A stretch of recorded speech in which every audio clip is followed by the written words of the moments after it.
Bonjour à toutes, à tous, j'espère que vous allez bien. Je vous retrouve aujourd'hui avec une nouvelle vidéo pour vous parler de zéro déchet. Cette fois, je ne vais pas vous donner des conseils ou astuces pour devenir le meilleur en zéro déchet, mais je vais tenter de vous déculpabiliser parce que je reçois beaucoup de commentaires sur le fait que j'ai l'air de faire beaucoup de choses en zéro déchet, que c'est presque décourageant, que voilà, qu'ils n'arrivent pas à tout faire, que c'est très compliqué quand on ne s'y connaît pas de trouver des solutions zéro déchet, des alternatives, surtout quand on a des vieilles habitudes.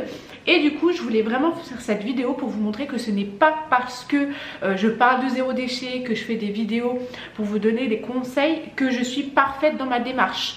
Je le répète souvent, que ce soit dans mes articles ou dans mes vidéos, personne n'est parfait. Donc clairement, vous ne pouvez pas imaginer à quel point j'ai encore beaucoup de chemin à parcourir. Et pour tenter de vous déculpabiliser, de vous montrer que même ceux qui sont dans une démarche assez complète ont encore du chemin à parcourir, j'ai décidé de vous montrer toutes mes erreurs, mes faux pas, tout ce que je n'arrive pas encore à faire. Et ce en vidéo pour vous montrer que oui, nobody's perfect. La première chose que je ne fais pas encore ou que je fais difficilement et qui est pour moi une aberration en termes de zéro déchet et qui fait que je suis donc une personne imparfaite, c'est que au niveau de mes produits ménagers, avant j'achetais une utilisation, un produit. C'est-à-dire que pour le produit vide, j'avais un produit vide. Pour nettoyer mes toilettes, j'avais un produit spécial pour les toilettes. Pour nettoyer ma cabine de douche, j'avais un produit spécial cabine de douche. Et du coup, je n'ai jamais liquidé, même pas les 3/4 de ces produits, ce qui est absolument nocif pour la planète, pour la santé, pour tout en fait, autant vous le dire. Les contenants, le contenu, tout est absolument affreux, c'est hyper toxique, c'est hyper mauvais. Et du coup, en m'intéressant au zéro déchet, je me suis rendu compte que acheter un produit par utilisation, c'était inutile. Et surtout juste abusé. Donc là je suis en train de donner la plupart des produits que je n'utilise pas et que j'estime vraiment très dangereux. Je sais que malheureusement autour de moi ils en utilisent, donc voilà, je préfère les donner que les jeter dans mon lavabo, autant te le dire, histoire qu'une fois qu'ils soient finis, voilà, et je termine le reste. Et puis du coup là j'essaye vraiment d'acheter ce que je peux en vrac, donc du vinaigre blanc qui a une multitude de fonctionnalités, mais je pense que j'y reviendrai dans une nouvelle vidéo. Mais voilà, ça encore j'ai encore pas mal de produits à utiliser, donc voilà, trop nul quoi. La deuxième chose qui est absolument caca encore chez moi et que je vais essayer de réduire à néant, là en l'occurrence c'est pas spécialement de ma faute, c'est que mon amoureux n'a toujours pas franchi le cap de stopper les cotons-tiges. Donc moi je suis passée à l'auriculi, j'adore cet ustensile. Personnellement je trouve qu'il n'y a pas mieux. Je retrouve la même sensation agréable que quand j'utilisais des cotons-tiges, donc je trouve ça super cool. Je suis en train de tâter le terrain pour que l'amoureux arrête les cotons-tiges parce que je trouve qu'il en consomme beaucoup. Alors, du moins beaucoup trop. Je vais pas attendre 2020 que l'interdiction de la vente des cotons-tiges se fasse, autant te dire, parce que entre 2018 et 2020 il va en utiliser quand même pas mal, donc si je pouvais éviter ça. Mais voilà, comme quoi il y a encore du chemin à parcourir pour lui comme pour moi. Il fait déjà beaucoup d'efforts, donc je veux pas le brusquer parce que c'est pas du tout, alors pas du tout le but, mais moi ça me dérange, donc je pense que on va pouvoir faire quelque chose. La troisième chose absolument non zéro déchet encore que je fais, c'est que malheureusement j'ai encore toujours le réflexe de me moucher avec des mouchoirs en papier ou du sopalin en papier.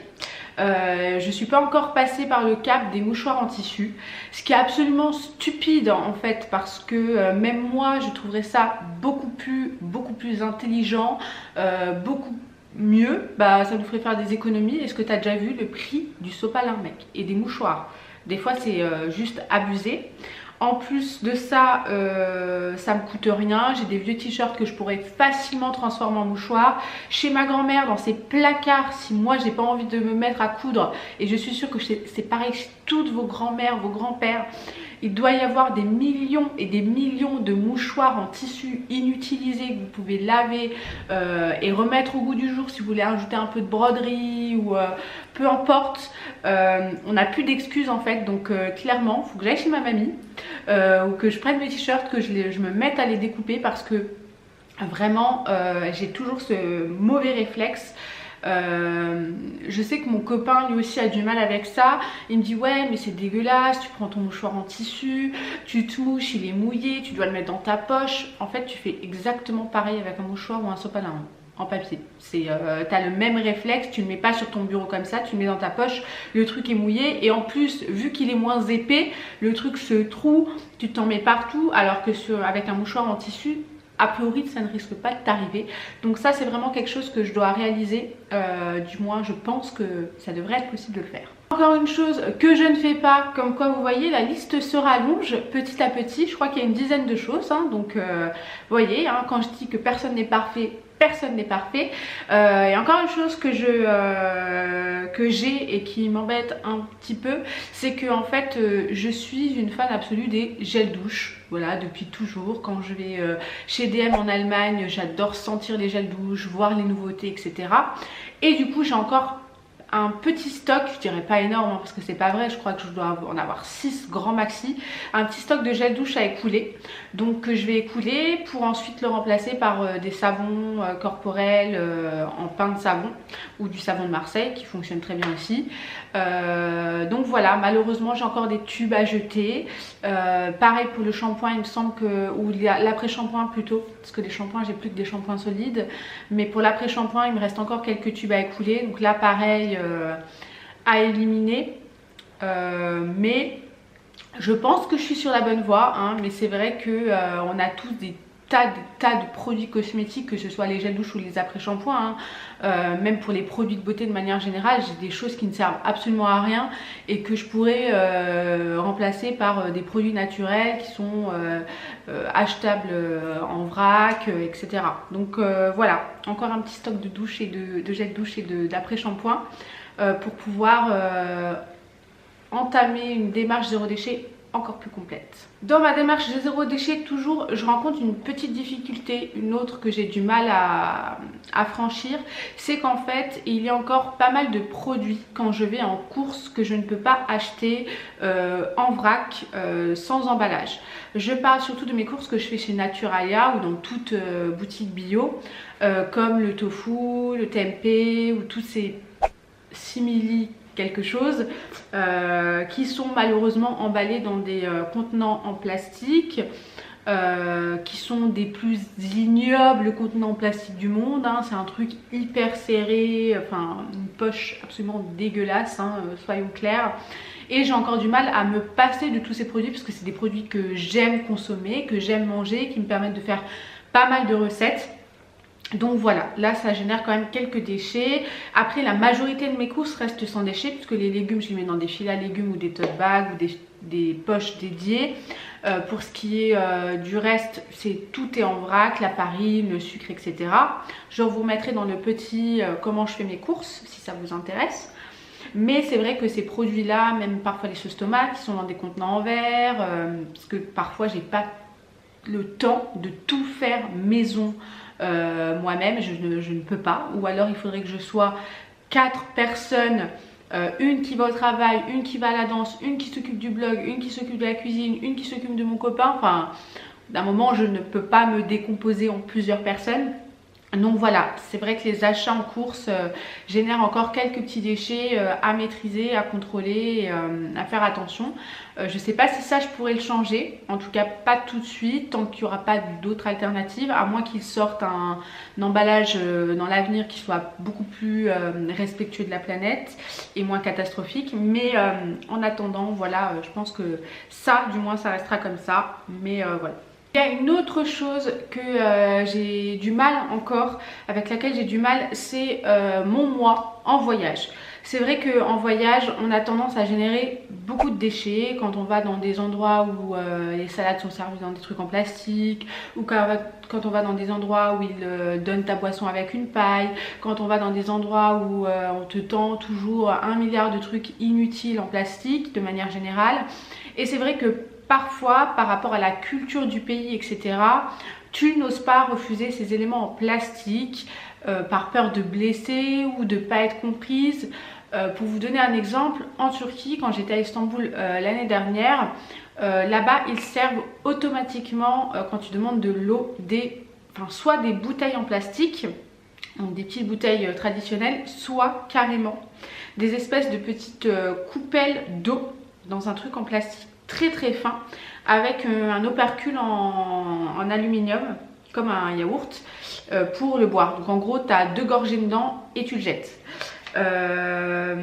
Effectivement je n'ai pas pris le réflexe du coup de refuser. À l'époque je n'avais pas le réflexe non plus de prendre ma gourde en métal, enfin en inox, et du coup forcément j'ai généré des déchets assez affolants.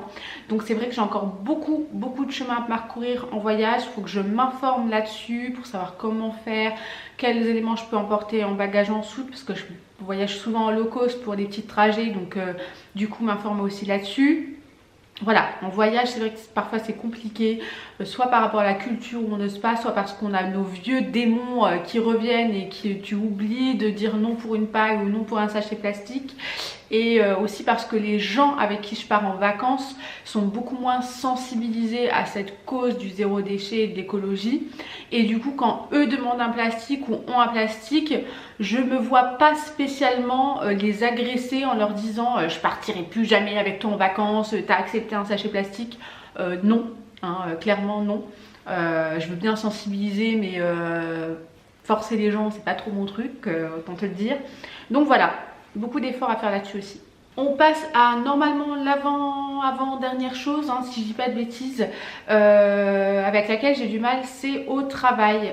Au travail, je trouve qu'il y a beaucoup de choses qui me dérangent. L'utilisation du papier.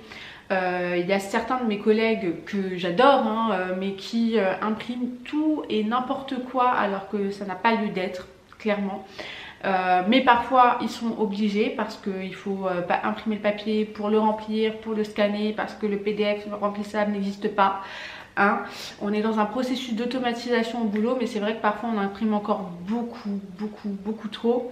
Et toujours au boulot, le gaspillage alimentaire, les gens qui oublient leur mets dans le frigo pendant 6 jours, qui périment et qui finissent à la poubelle.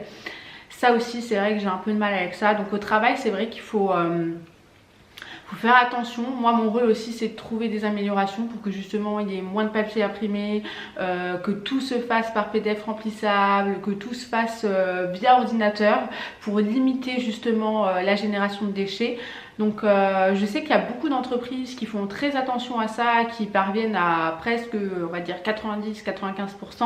Nous je pense qu'on a un petit chemin à parcourir encore, mais on y croit. L'avant-dernière chose que je n'arrive toujours pas à faire, du moins difficilement en termes de zéro déchet, c'est pour les fêtes, pour Noël, etc. L'emballage cadeau. Je vous avais parlé d'un Noël zéro déchet, je vous avais dit que moi j'utilisais du papier craft pour emballer mes cadeaux. Alors oui, c'est moins pire que le papier brillant qui ne se recycle pas, qui est absolument affreux, etc. Mais ça reste quelque chose qui est recyclé, donc ça reste un déchet. Du coup, faut vraiment que je me mette à penser sérieusement pour cette année à l'emballage en tissu réutilisable, qui plus est. C'est une chose que je fais pas encore, avec laquelle j'ai pas spécialement de difficulté, hein, c'est juste que j'ai pas pris la peine tout simplement de le faire et de me mettre un coup de pied dans le cul en mode ben vas-y, je vois pas ce que ça te fait d'utiliser du tissu plutôt que du craft. Donc pour l'instant je suis au craft, mais je pense que il suffit d'essayer pour l'adopter. Donc voilà. Et je termine avec une petite dernière chose que je ne fais pas encore en termes de zéro déchet, c'est que j'achète toujours des magazines et des livres. J'ai du mal avec le format Kindle, j'ai du mal à ne pas avoir cette sensation très agréable que je peux ressentir en ayant un papier entre mes mains. Je trouve que le travail sur un magazine ou un livre, enfin l'odeur du papier, enfin j'adore lire, j'adore dévorer les livres, donc c'est vrai que j'ai un rapport assez particulier. J'en achète pas non plus 1 milliard, je vous rassure. Je sais qu'en plus le truc le plus simple serait d'aller à la médiathèque et de les emprunter, mais c'est vrai que moi j'aime bien avoir ma petite collection de bouquins fétiches ou favoris. Donc voilà, ça encore j'ai un petit peu de mal, mais bon après pourquoi pas, hein. J'ai déjà tenté le format audio sur Audible par exemple et j'ai trouvé l'expérience très agréable, mais pour moi l'audio et le fait d'avoir un bouquin chez soi etc, c'est vrai que j'ai un peu de mal, mais why not. Ma vidéo est désormais terminée. Je vous ai présenté 10 petites choses que je ne fais toujours pas dans mon quotidien. Pour vous prouver à vous qui vous remettez en question et qui vous auto-flagellez parce que vous ne faites pas certaines choses que ce n'est absolument pas grave, il n'y a pas de quoi dramatiser. Petit à petit l'oiseau fait son nid, comme je le dis souvent, nobody's perfect. On vous demande pas d'être parfait, quand vous entamez une démarche, qu'elle soit écologique ou autre, de tout de suite atteindre la perfection. C'est pas du tout le but. Vous allez plus qu'autre chose vous empêcher d'être vous-même. Faut faire les choses par conviction. Donc s'il y a des choses qui vous dérangent pas d'être faites ou d'autres qui vous dérangent, faut vraiment pas se mettre la pression. Le but de cette vidéo, c'était pas déjà c'est de faire un point par rapport à moi-même, par rapport à ma démarche que j'ai encore à faire. Et il y a quand même pas mal de choses à accomplir. Et du coup, ça me permet vraiment de faire un petit bilan. Mais ça permet aussi de vous montrer que ce n'est pas parce que je parle de zéro déchet que chez moi c'est parfait. Je n'ai jamais voulu dire ça, je ne l'ai jamais dit, je pense. Hein.